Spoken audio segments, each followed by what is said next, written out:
your mind in the moment. Why might this be such a struggle for so many in the present moment right now, to mind their mind in the moment or mind their mind in the present moment? Yeah, I love how you set that up with this being a struggle. I think, of course, it's about mindset. And we know that. We talk a lot about having a positive mindset, versus a negative mindset. But we can talk about that a lot. We can say, let's have a positive mind.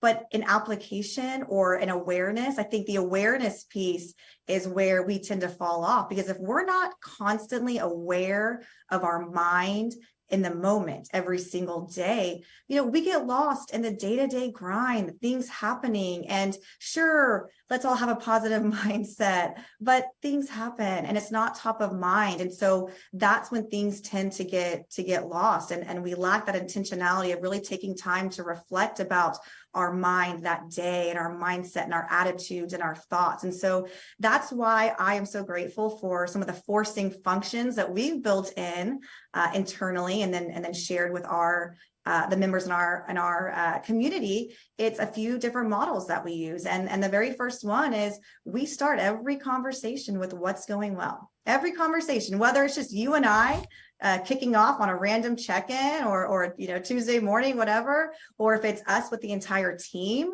organization, or if it's us meeting with our members, we always start off with what's going well, because it really sets the tone for positivity, gratitude. We have seen how this one question, 5 minutes, sometimes you and I can go on and on for probably 15 minutes on our what's going well, but just getting in this mindset and being intentional with it, it completely changes the course of that conversation for the better.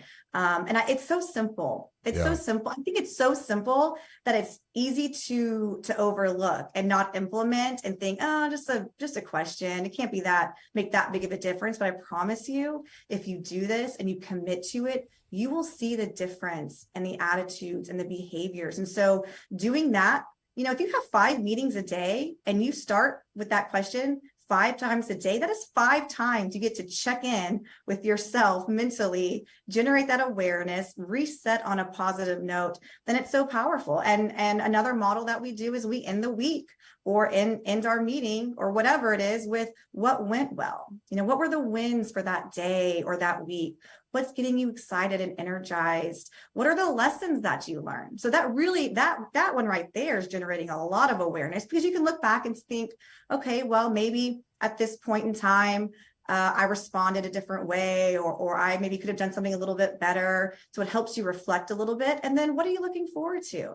Set the tone for the future going forward. So I think building in those models and those frameworks are so important, because we're all human. If we don't have, I'll be honest with you, if I didn't have that forcing function, I may not do that. I may not have that awareness or that intentionality, or even maybe the discipline to check in with myself mentally on a day-to-day basis or throughout the day. Well, for the naysayers, I want to just address this for a moment, because they're like, okay, Audrey, you're just drinking the feel-good, positive, hippy-dippy juice. Like, life can't be all rainbows and unicorns. And no, that's not what we're advocating for. And I think you speak to this honestly, because you're like, no, you can have a bad day or a bad week, and that's what we define as getting stuck in the gap, where you are just griping about problems. But the problem is where you get trapped in the gap and you choose to stay there. Can you address that, please?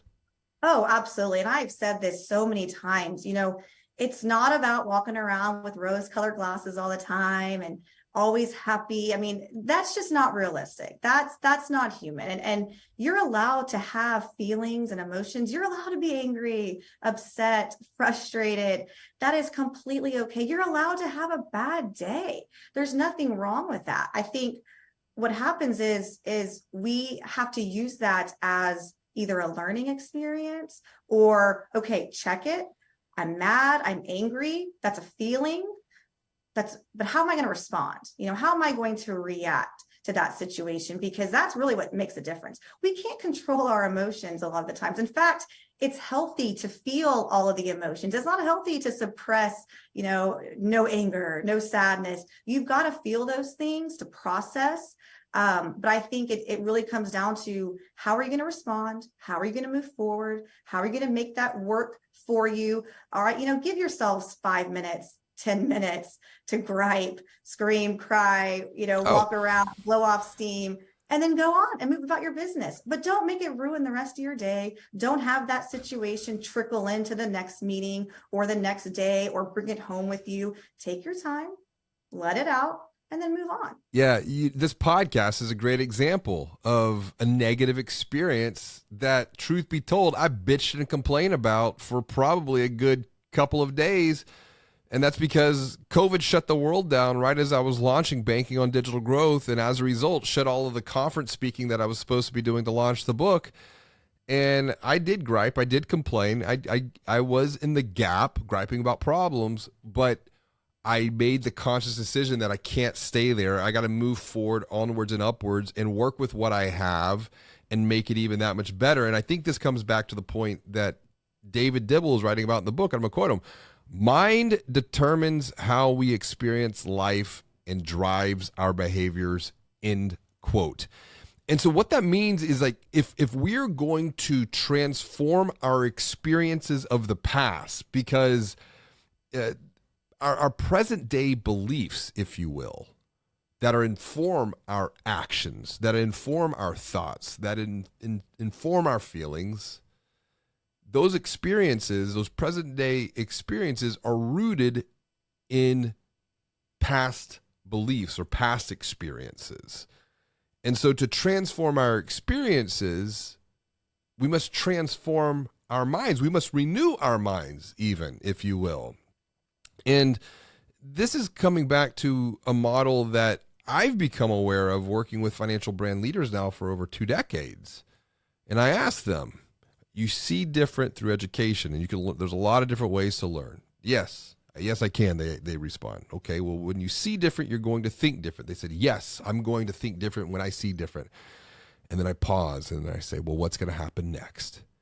And I'm telling you, and you've been on so many of these calls at this point, and it's the pattern of people. 98% of leaders respond, well, James Robert, when I see different and I think different, well, I'm just going to act different. And I kind of just give them a little bit of space and I say, are you? And they look at me like, what do you mean? Of course I am. And I go, listen, I'll be the very first one to admit that I have knowledge, I have awareness that I need to take an action, a different action, be different, do different, but I choose not to. And then they're like, oh, you're right. Me too. To bridge the gap between the thought and the action comes down to one thing, and that's the feeling and the emotion. Yeah. As Neville Goddard wrote, the feeling is the secret. Yeah, you have to have that belief from within with any change, any habit. You're absolutely right. And I've experienced this so many times, James Robert. There have been so many things in my life that I know I need to do this. I know I need to do that, but I don't. Well, what's the feeling? It's that desire that comes from within, that emotive state. It has to be greater, and sometimes exponentially greater, than the desire to remain the same. Like you said, you need to do something different, but you're not because you don't know it, but there's this emotive element with inside. I think it almost takes feeling a little bit of pain. When you said the desire to change, the desire to be better has to be greater than the desire to stay the same. Well, in many cases, it's because that staying the same, when you stay the same, that hurts. And a lot of times I don't think we realize, especially in the case of, the financial industry and a lot of the changes happening, we don't see the pain and we're not feeling the pain because we're not aware of just how much some of these changes or the lack of changing is really affecting us and affecting our bottom line.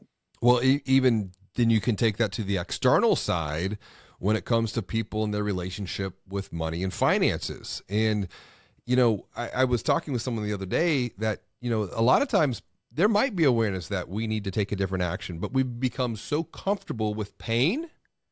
Yes. Become so comfortable with pain that it's perceived to be more painful to make a positive change. So we're Yes. just going to stay with the pain, even though it hurts. We know we need to make the change, but that perception is that change is going to be more painful than the pain we're experiencing right now.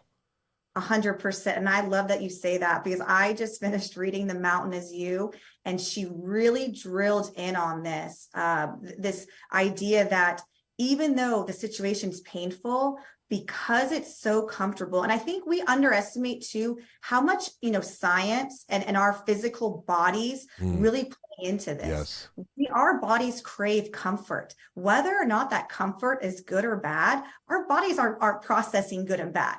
They know what they know. They know it feels normal and comfortable. So it is painful to change. Even when we know that the change is better, our bodies are having to physically get used to and really shift its thinking and really create a new normal. And that is a painful process. And I think, for me, it helped me to realize that it's not me. It's not that I can't change. It's like I'm really having to reprogram my body and my mind to get used to something different.